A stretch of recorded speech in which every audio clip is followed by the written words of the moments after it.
আপনার এই জীবনে আপনার কি সমস্যার কোনো শেষ নেই? দুনিয়ার বালা মুসিবত সমস্যায় আপনি জর্জরিত। এই দুনিয়ায় খুবই হতাশ আপনি। তাহলে আজকে আমি আপনাকে এমন একটা ছোট্ট আমল শিখিয়ে দিব। সেই আমলের কারণে আল্লাহ তাআলা আপনার সকল সমস্যা দূর করে দিবেন।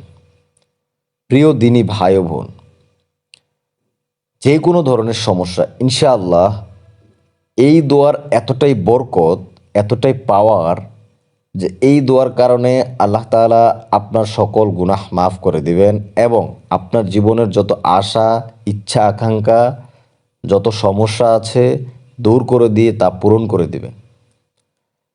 মানুষের ভাগ্যে যা তা পূর্ব থেকেই আল্লাহ নির্ধারণ করে রেখেছেন।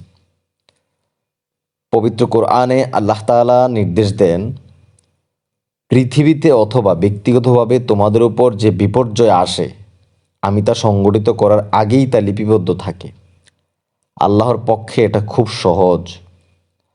অর্থাৎ আপনার এইসব সমস্যাগুলোর ব্যাপারে সব কিছুর বিষয়ে আল্লাহ তাআলা জানেন এবং তিনি সব কিছু আগে থেকেই লিপিবদ্ধ করে রেখেছেন।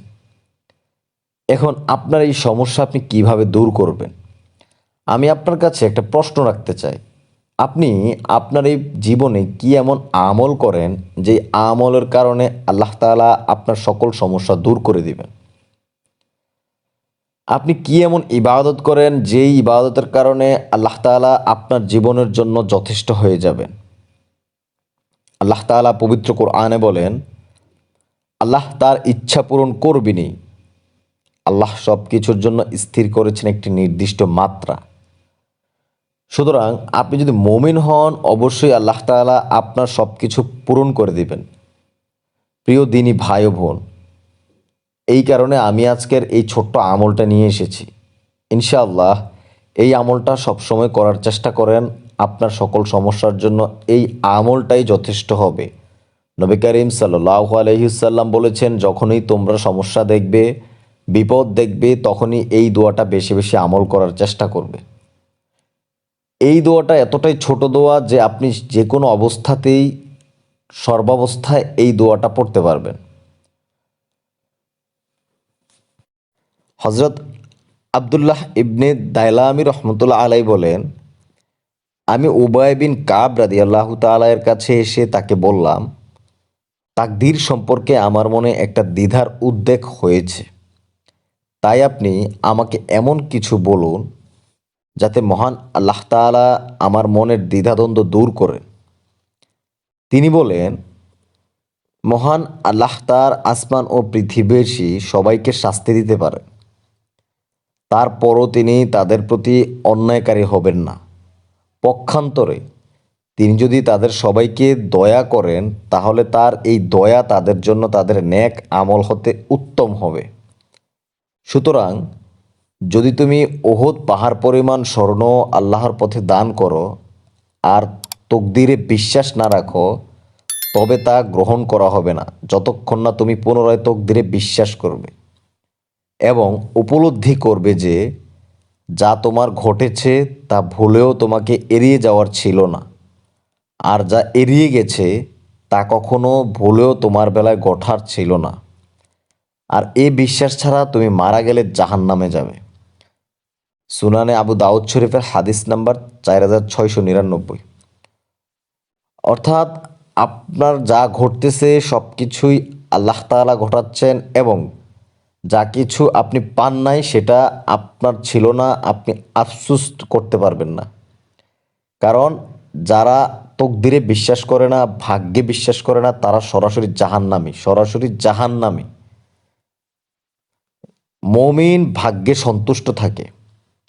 ভাগ্যের ভালো ও মন্দের ব্যাপারে মুমিন সন্তুষ্ট সবসময় থাকে। কখনো তাকে অপছন্দের কোনো বিষয় স্পর্শ করলেও সে তা নিয়ে প্রশ্ন উত্থাপন করে না। কেননা আল্লাহ তাআলার নির্দেশ হলো, তিনি যা করেন সে বিষয়ে তাকে প্রশ্ন করা যাবে না, বরং তাদেরকেই প্রশ্ন করা হবে। অর্থাৎ আপনার এই সমস্যা, বালা মুসিবত এবং আপনার যাবতীয় যত বিপদ আপদ আছে তার কারণে আপনি আল্লাহ তাআলার কাছে প্রশ্ন করতে পারবেন না। বরং তিনিই আপনাকে প্রশ্ন করবেন। আমি আপনাকে বলবো, আপনি সবসময় ইস্তেগফারের সাথে কানেক্টেড থাকেন, 5 ওয়াক্ত নামাজ আদায় করেন, তাহাজ্জুদ পড়ে বেশি বেশি আল্লাহ তাআলার কাছে দোয়া করেন। আপনি আপনার দোয়ার কারণে আপনার ভাগ্য পরিবর্তন করতে পারবেন ইনশাআল্লাহ। আপনি এমনভাবে দোয়া করবেন, দোয়া দুরূদ পড়বেন, আমার এই দোয়াটা পড়বেন, মোনাজাতের মধ্যে পড়বেন, হাঁটতে বসতে পড়বেন। ইনশাআল্লাহ আল্লাহ তাআলা এই দোয়ার বরকতে আপনার সকল সমস্যা দূর করে দিবেন। হায় আল্লাহ, যারা সমস্যায় আছে তাদের সকল সমস্যা আপনি দূর করে দেন। যাদের বিপদ আপদ আছে তাদের সকল বিপদ আপদ আপনি কেটে দেন, এবং যারা ঋণী আছে যারা ঋণগ্রস্ত আছে তাদের ঋণ পরিশোধের ব্যবস্থা করে দেন। আমিন। দয়া করে কমেন্ট বক্সে আমিন লিখে যাবেন, কেননা কার দোয়া কখন কবুল হয় তা বলা যায় না। আরেকটা ঘোষণা, এক ভাই গত ভিডিওতে দোয়া চেয়েছেন, তিনি তার ছেলেকে মাদ্রাসায় দিয়েছেন একজন মাওলানা বানানোর আশায়। আল্লাহ তাআলা যেন তার দোয়া কবুল করে নেয়, আমিন। আপনারা সবাই দোয়া করবেন তার জন্য। আমি ভিডিওটি আর দীর্ঘায়িত না করে সকল সমস্যা দূর করার সেই ছোট্ট আমলটা কি সেখানে চলে যাচ্ছি। তার আগে আপনার কাছে বিশেষভাবে অনুরোধ থাকবে, আপনি যদি আমার চ্যানেলে নতুন হয়ে থাকেন চ্যানেলটি সাবস্ক্রাইব করে অবশ্যই সঙ্গে থাকবেন। সকল বালা মুসিবত থেকে হেফাজত থাকার দোয়া।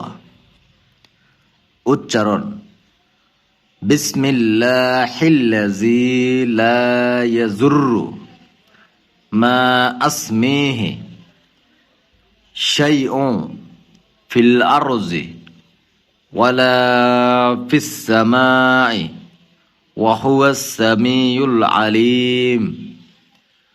খুবই ছোট দোয়া এটা। নবী করিম সাল্লাল্লাহু আলাইহি ওয়াসাল্লাম বলেছেন, যে ব্যক্তি সকালে এবং সন্ধ্যায় এই দোয়াটা আমল করবে তাহলে কোনো বালা মুসিবত তাকে স্পর্শ করবে না।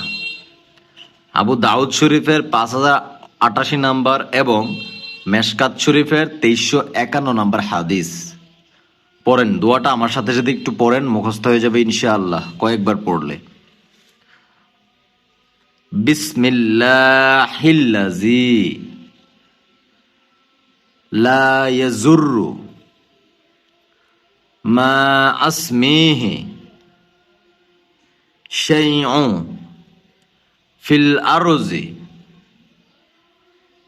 ওয়ালা ফিস সামাই ওয়া হুয়াস সামিউল আলিম। ওয়া হুয়াস সামিউল আলিম। আমি বাংলায় দিয়েছি যেন আপনারা দেখে দেখে পড়তে পারেন, বানানগুলো বুঝে বুঝে পড়তে পারেন। এটা কেন পড়বেন আপনি, এই দোয়াটার অর্থটা কি আপনি একটু শুনুন। আমি ওই আল্লাহর নামে আরম্ভ করছি, যার নামে আরম্ভ করলে আসমান ও জমিনের কোনো বস্তুই কোনোরূপ ক্ষতি সাধন করতে পারবে না। কি সুন্দর অর্থ দেখেন।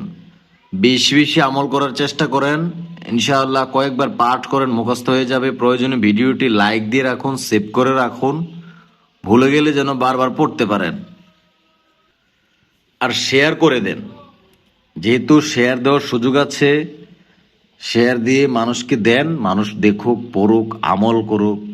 আপনার কারণে কারো যদি একটু সুবিধা হয়, কারো যদি উপকার হয়, তাতে কোনো ক্ষতি নেই, বরং এটার সওয়াব আপনি কিয়ামত পর্যন্ত পাবেন। পরবর্তী ভিডিও কে নিয়ে আসবো দয়া করে কমেন্ট বক্সে জানাবেন। স্ক্রিনে 2টা দোয়া দেওয়া আছে, এগুলো একটু দেখে আসুন, পরে আসুন। ইনশাআল্লাহ প্রত্যেকটা দোয়া আপনার জীবনের জন্য গুরুত্বপূর্ণ। ভালো থাকবেন। আসসালামু আলাইকুম ওয়া রাহমাতুল্লাহি ওয়া বারাকাতুহু।